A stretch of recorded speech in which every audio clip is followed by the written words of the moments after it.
Ah, the good old action movie. By far one of the most beloved genres of American cinema, classics such as Die Hard, Rambo, Terminator, and Kill Bill.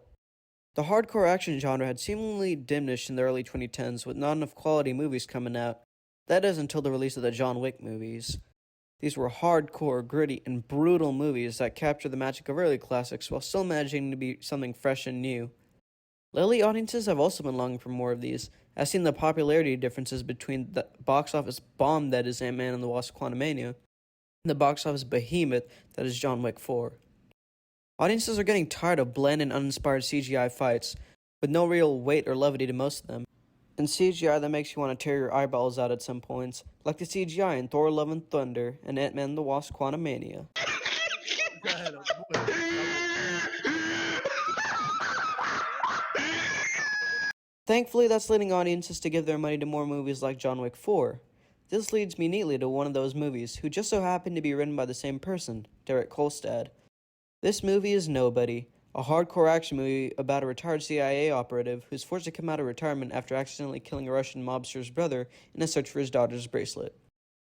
So I'm gonna be frank, this movie fucking rocks.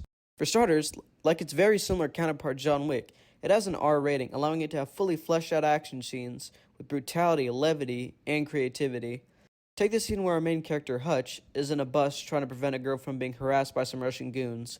He goes fucking berserk and beats the shit out of everyone. Except, this isn't some normal beatdown. Before the beatdown even begins, he takes out his loaded gun and empties the chamber to assert his dominance.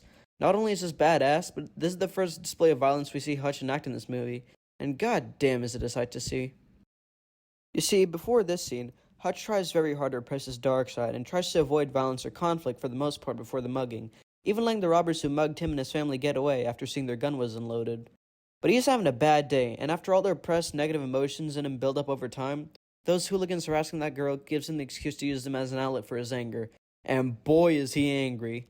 He breaks bottles against their heads, rips off bars and smashes them into their faces, and even uses grab lines to choke them out. But what gives him a bit more humanity than John Wick is that he visibly takes damage. John Wick is very similar to Hutch, but throughout most of his movies, it looks like he takes little to no damage whatsoever, despite going through some of the most insane shit ever. Like being shot and then thrown off a fucking building and somehow surviving. Hutch, on the other hand, takes visible damage, and it doesn't magically go away in the next scene.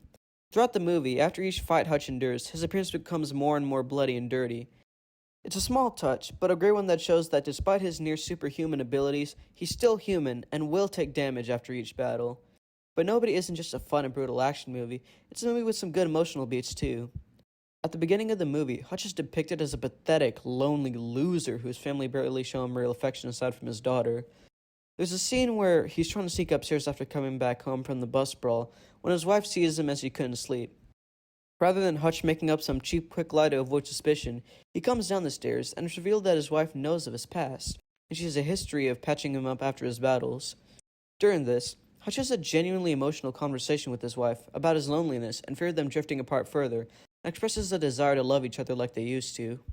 It's really beautiful seeing him communicate his feelings, rather than his emotions building up to some climactic blowout where he melts down in front of her.